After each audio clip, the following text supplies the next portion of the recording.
Hi, everybody. I'm John, And I'm Meredith. and this is No Talking in the Library, Social Distancing Edition, Episode 2.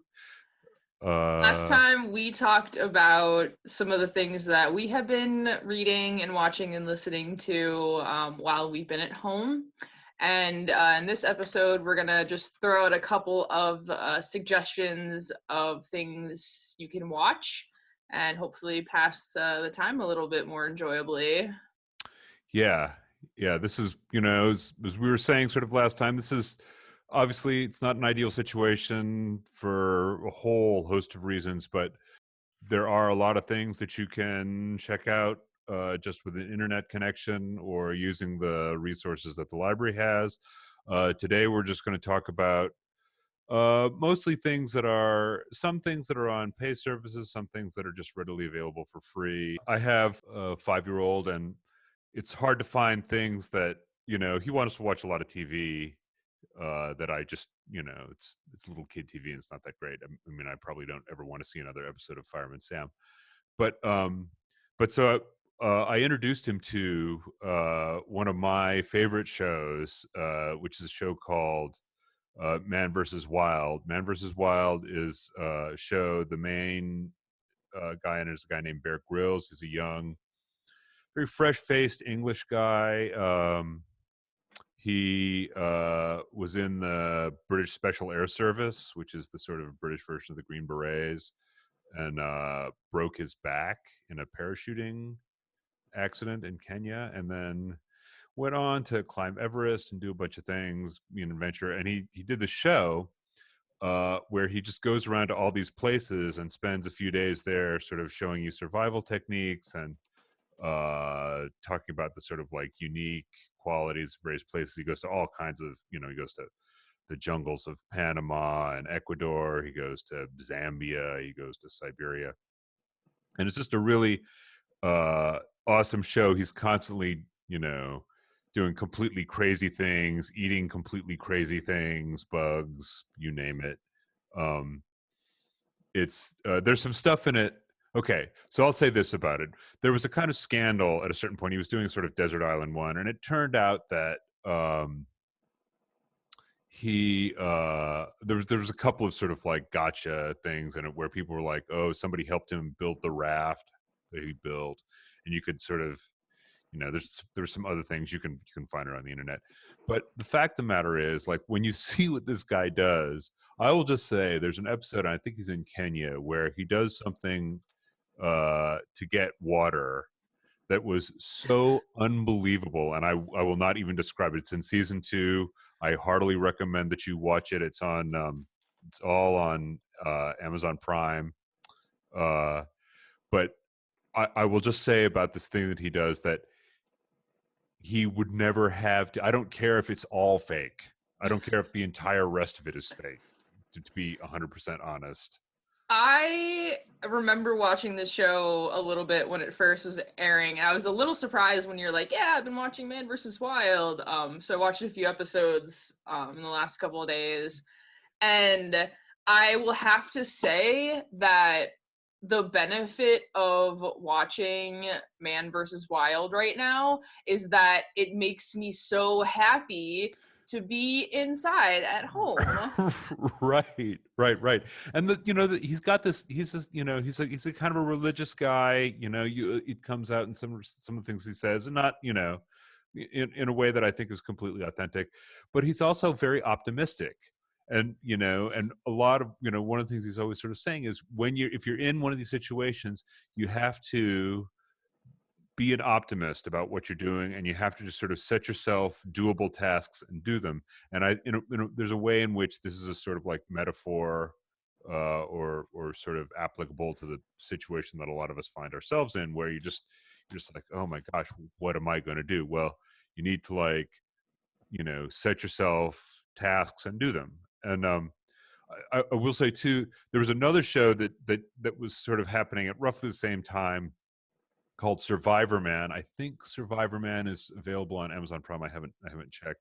Survivorman was a guy named Les Stroud, who's a little bit older. He's American, and the difference with Survivorman is that it's only him. Like Man versus Wild, he has his camera crew with him, Survivorman, he just has a sort of like camera, like he has a couple of cameras with him and like a selfie stick or whatever. Uh, and there's a lot of people who's like, oh, Lestrade, like way more authentic. They're kind of different in tone. They're both incredibly able people, and I think they both give a sort of like, sort of a really interesting take on what it's like to survive in difficult conditions. But Man versus Wild is one of my favorite shows. Just from like Bear Grylls' whole sort of demeanor, I just find really, it's just Yeah, you mentioned he's English, so he's always talking about like making a cup of tea, but like his cup of tea is like water.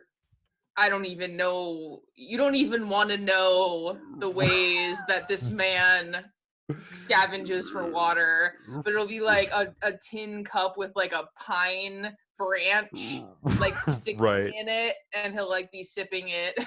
Right. And my 5-year-old absolutely loves it. I will say too that there's one point, and once again, just not only for spoilers' sake, but just to sort of, you know, just to keep things on an even keel here. I won't mention what he's just consumed, but he looks at the camera and says, "I could just about murder a cheesecake." And I'm like, "Oh my God, how can you think about cheesecake after the thing you just ate?" Oh, And good like the grief. controversy is so ridiculous because no amount of like camera crew or like set up situations denies the fact that he literally bites like a salmon with his teeth and like rips like the spine out. Right, Like yeah. And I mean, the the fact man that is insane.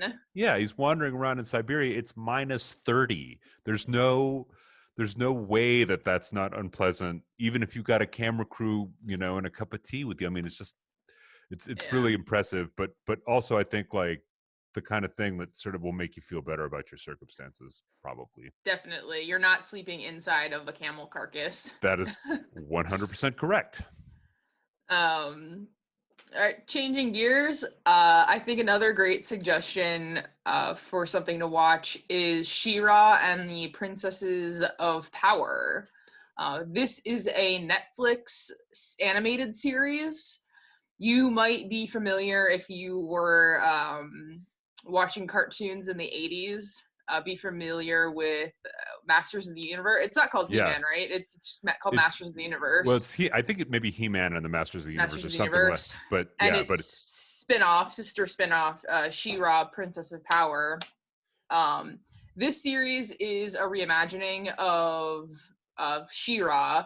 It right. was created and developed by Noelle Stevenson, who is like a phenomenal. She is a once in a lifetime talent. This girl is a comics creator. She helped develop the Lumberjane series. She wrote her own standalone graphic novel called Nimona. She became the youngest nominee for a National Book Award Right. because of Nimona. Yeah, Nimona is And just unbelievably good. I mean, just absolutely path-breaking, I think. yeah, so she had the opportunity to redevelop the series for Netflix, and it's about a young girl who lives on Etheria. Eternia is the He-Man world, Right. Etheria, and she is a member of the evil horde, and they are a group trying to take over Etheria, and they're always fighting against the princesses who also live on this planet. And then her name is Adora, and one day Adora comes upon a magic sword and realizes that she is part of a line of women meant to defend I think Witchblady, I think is Right, yeah. another Right. magic sword line, and she takes on the mantle, and when she waves the sword, becomes She-Ra, Right. and she switches sides from the evil horde. um, this is a great series. It's something that you can watch, you can enjoy if you're an adult. you can watch it with families if you're a fan of Avatar: The Last Airbender, or any other, I think, series like that. Shira is something that there's a lot of things in it that can be enjoyed by all different ages. Unlike the original series, which was really meant to just sell toys Right. to young children.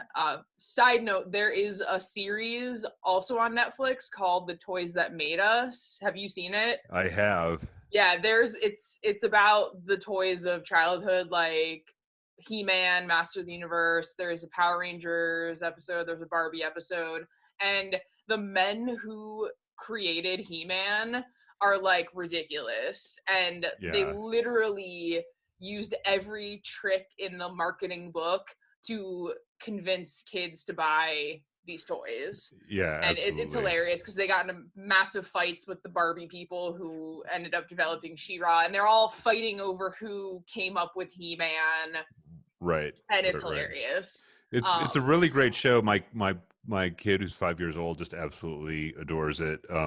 It's also, it's good in the sense that it has like a lot of not surprisingly very strong female characters, which is something that probably there needs to be more of in the world. I will say, I mean, so there's this sort of interesting moment when Adora kind of switches sides and realizes that the sort of line that she's heard about the princesses being terrible is not true.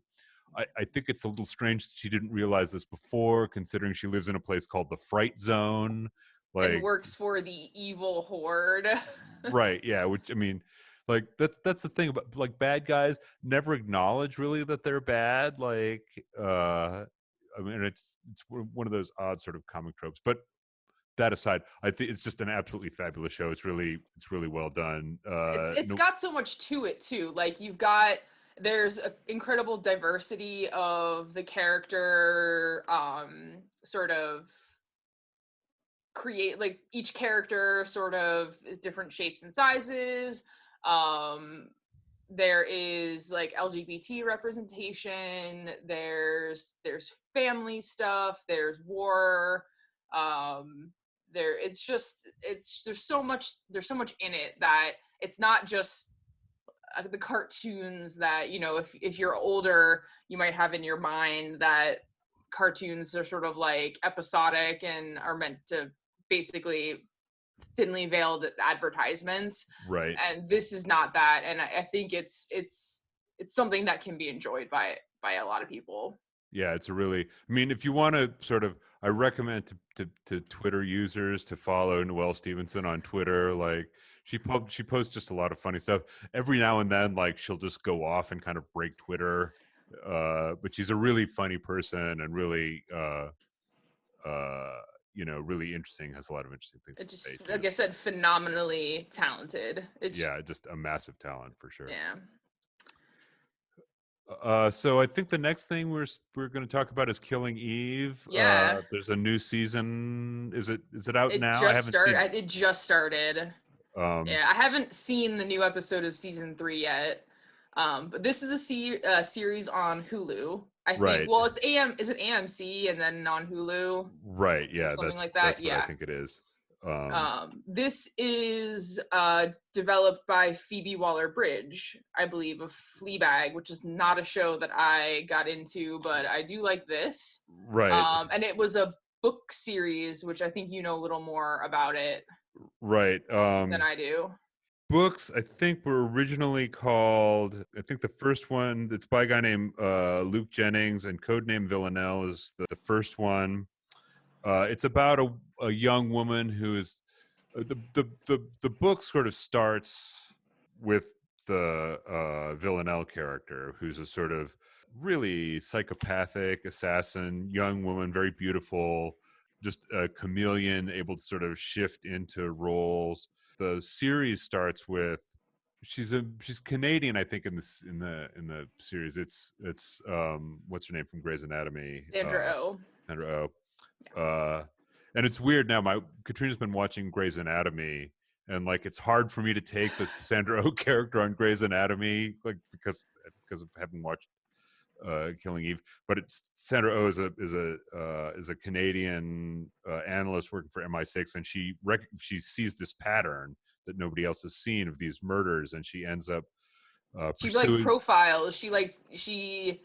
She nails the profile of who this murderer could possibly be. It's a young woman who can sort of go in and out of situations and not be, noticed. Right. And it gets crazier and crazier from there. It's really It's really season 1 of Killing. Season 2, admitted, I did not find as good. Season right. 1 of Killing Eve is far and away one of the best season 1s of anything. I could not stop watching it. I just had to keep clicking one episode to the next to find out what happens. It's all about this cat and mouse game between Villanelle, as played by Jodie Comer, just Right.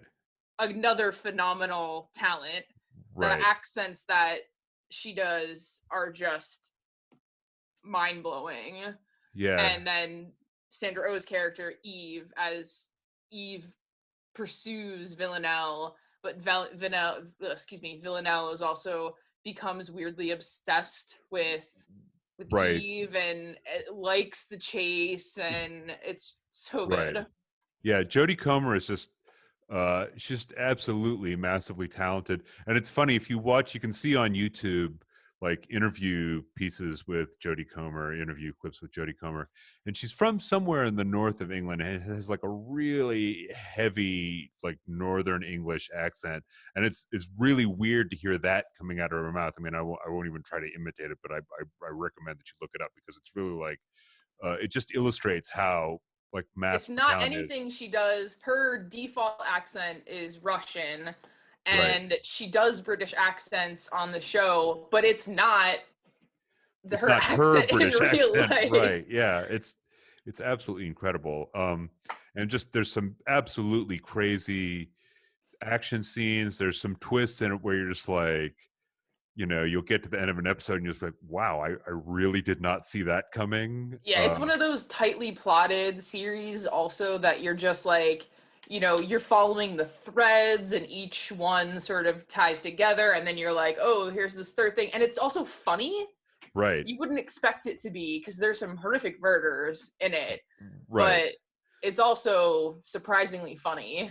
right. Villanelle has this absolutely bonkers sense of humor that comes out in all these really weird ways.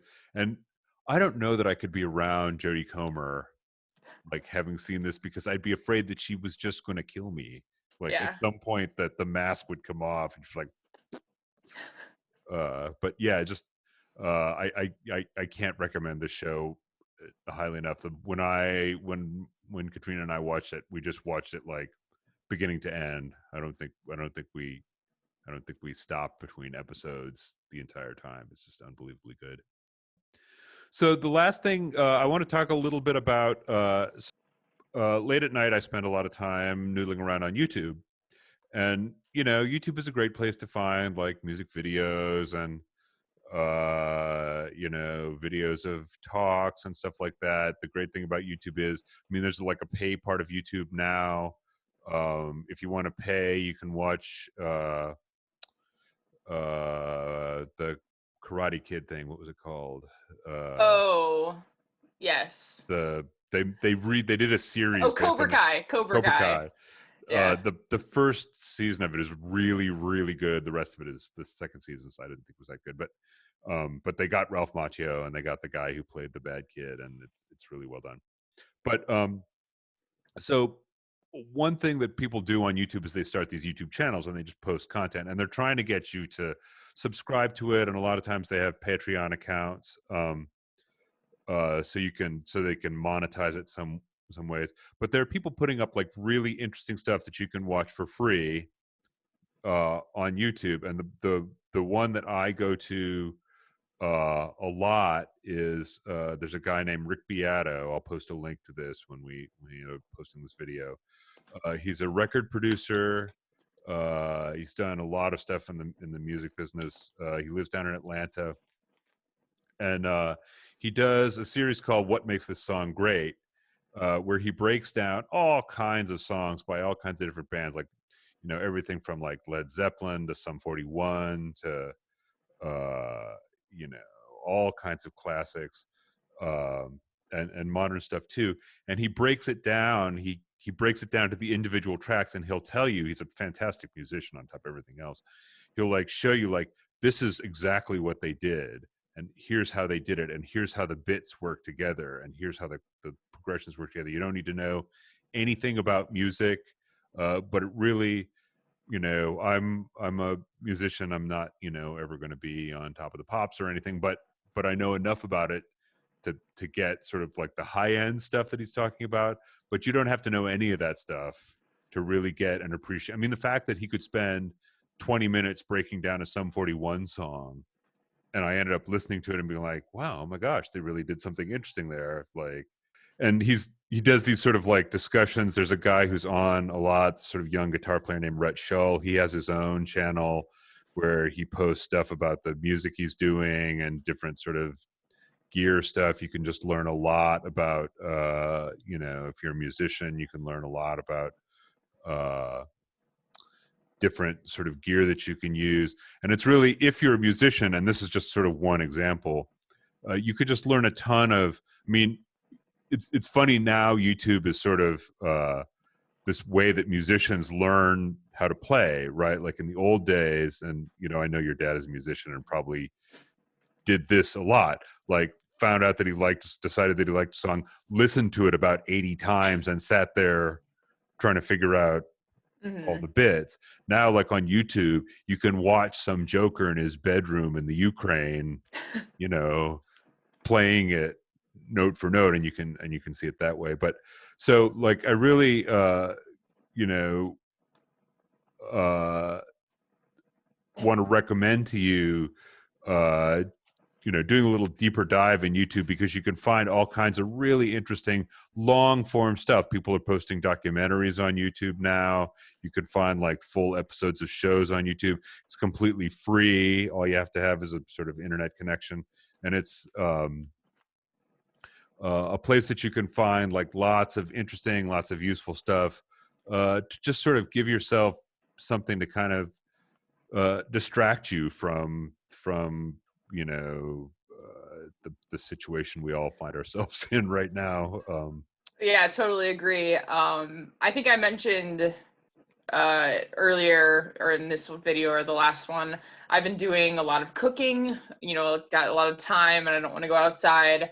And so one of my absolute favorite YouTube channels is the Bon Appetit channel. Oh The yeah, absolutely. magazine has its own YouTube channel. And I think when it started, the content that they generated was your sort of typical, like, this is how you cook a recipe, like this is our recipe for soup dumplings, and then whoever walks you through the steps.